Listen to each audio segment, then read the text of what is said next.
تو امام ربانی رحمۃ اللہ علیہ کا یوں تو اگر ہم بیان کرنے بیٹھیں گے رات چھوٹی ہو جائے گی، تو اس فقیر سے چند نکات نکالے ہیں جو حضرت کی تعلیم کے حوالے سے ہیں۔ اور آپ کو پتہ ہے کہ آپ حضرات حضرت کے حوالے سے سنتے چلے آ رہے ہیں، لیبر کالونی سے حضرت کا یوم وصال اور اس کے حوالے سے یوم میلاد دونوں منائے جاتے ہیں۔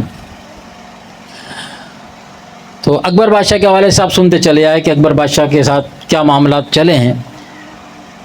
اور آپ لوگ اس بات کے بھی گواہ ہیں کہ ہم جب اپنے ان اکابر کا، اولیاء کرام کا جب دن منا رہے ہوتے ہیں نا، تو ہم زیادہ کرامتیں بیان نہیں کرتے، ہم ان کی تعلیمات کی طرف آتے ہیں، اور حقیقت میں ان کی تعلیم ہی کرامت ہے۔ سب سے پہلے دیکھیں کہ اللہ تبارک و تعالیٰ نے حضرت کے جو مقامات عطا کیے نا، آپ کو 1000 سالہ مجدد اللہ تعالیٰ نے بنایا۔ جتنے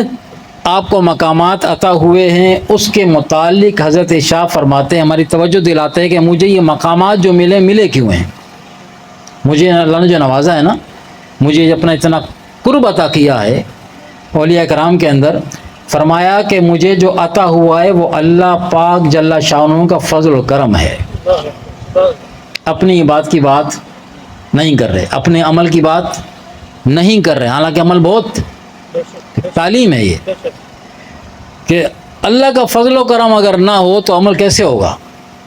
تو فرمایا مجھے جو کچھ عطا ہوا اللہ کا فضل و کرم ہے،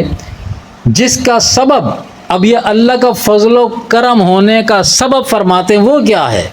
فرماتے ہیں کہ وہ یہ ہے کہ میں نے حضور علیہ الصلوۃ والسلام کی پیروی کرنے کی کوشش کی ہے،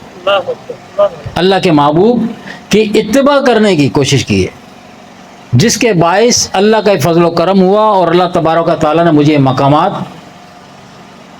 سے نوازا ہے۔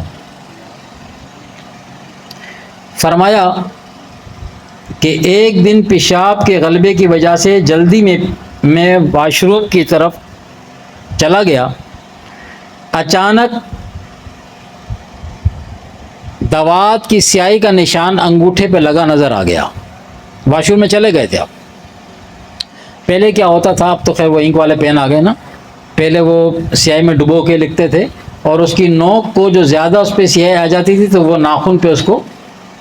اضافی سیاہی کو ناخن پہ ہٹا کے پھر لکھتے تھے تاکہ پیپر یا ورقہ خراب نہ ہو۔ تو حضرت لکھنے کے دوران آپ کو حاجت ہوئی، آپ فرماتے میں چلا گیا واش روم میں گیا تو اچانک میں نظر پڑی اس نقطے کی، سیاہی کے نقطے کے اوپر، تو خیال آیا کہ یہ سیاہی کا نقطہ تو وہ نقطہ ہے جس سے میں احادیث رسول لکھتا ہوں، اللہ کا کلام لکھتا ہوں، تو اس کو واش روم میں نہیں دھویا اور الٹے قدم واپس نکل آئے، حالانکہ آپ فرماتے ہیں کہ مجھے پیشاب شدید آ رہا تھا۔ ہوتا نا کہ پہلے آپ فارغ ہو جاتے پھر آگے بعد میں باہر دھو لیتے، نہیں، آپ نے پیشاب اپنا مزید تھوڑی دیر کے لیے روکا اور واش روم سے باہر آ کے آپ نے اس سیاہی کو صاف کیا۔ یہ کیا تھا؟ ادب۔ یہ تھا جو بندہ قرآن یا حدیث دین اسلام کی تحریر میں استعمال ہونے والی سیاہی کا نقطے کا یہ ادب کر رہا ہے، وہ کس قدر اعلیٰ مرتبہ شان کا مالک ہوگا۔